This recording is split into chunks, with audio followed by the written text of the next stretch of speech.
nous, les enfants de Dieu, les chrétiens, nous devons connaître tout ce qui est écrit dans la Bible, la parole de Dieu, pour notre bien-être.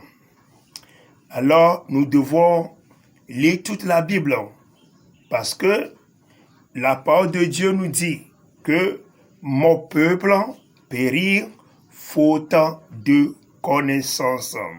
Spécialement quand nous lisons toute la Bible et que nous arrivons aux endroits dans les passages où on parle de la généalogie, c'est-à-dire celui-ci a donné naissance à celui-ci, celui-ci a donné naissance à celui-ci. Par exemple, la Bible dit que Issé a donné naissance à David le roi. David a donné naissance à Salomon. Tout ça là. Au fait, Dieu voulait que ça nous sert à nous de connaître les membres de nos familles. Vous voyez?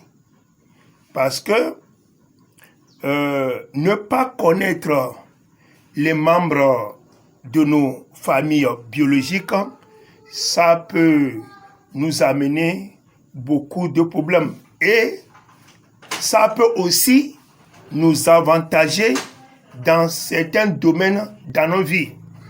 Si je veux parler par exemple par rapport aux avantages, Dieu a permis que nous ayons nos familles biologiques et par là, Dieu peut utiliser certains membres de nos familles biologiques pour nous aider. Par exemple, tu veux aller chercher du travail quelque part, de l'aide quelque part, et si jamais la personne sur qui tu vas tomber comme directeur ou bien dirigeant là-bas, s'il est un membre de ta famille, ça peut t'avantager.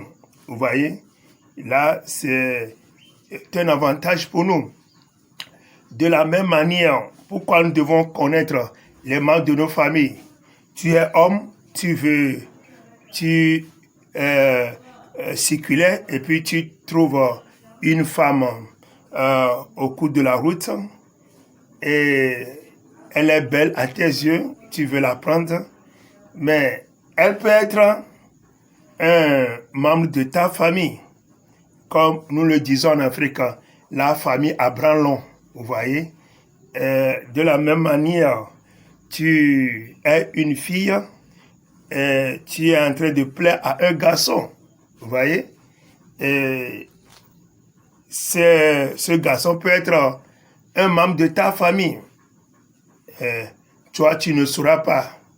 Et comme ça, vous allez commettre l'erreur pour se marier aux membres de votre propre famille.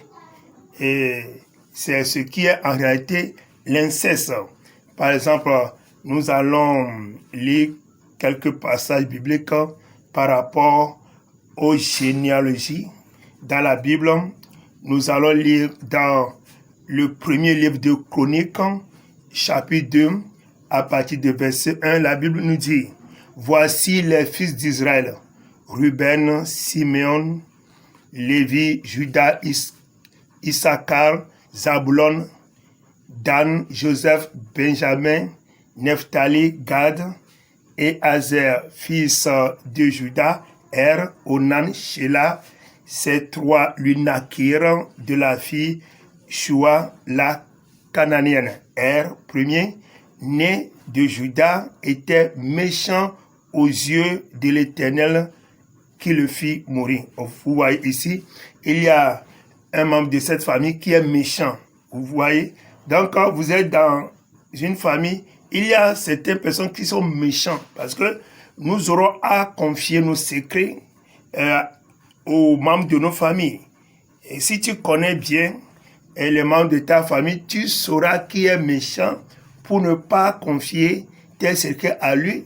Et tu sauras aussi ceux-là qui sont bons et ceux-là qui sont bons, tu peux confier tes secrets à eux et ils vont t'aider. Vous voyez, au verset 4, Tamar, belle-fille de Juda, lui enfanta Péretz et Zérach, total des fils de Juda, 5 ans.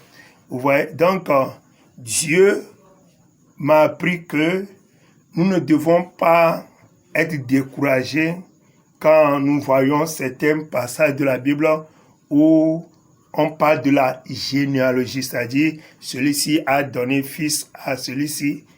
Ne sommes pas découragés de lire ça parce que Dieu veut que nous connaissons tous les membres de nos familles élargies pour ne pas commettre des erreurs. Et puis, avec ça, ça peut nous avantager. Soyez bénis, il faut m'appeler sur mon numéro WhatsApp, plus 228 91 95 23 05. C'était l'émission La Bible selon le Saint-Esprit.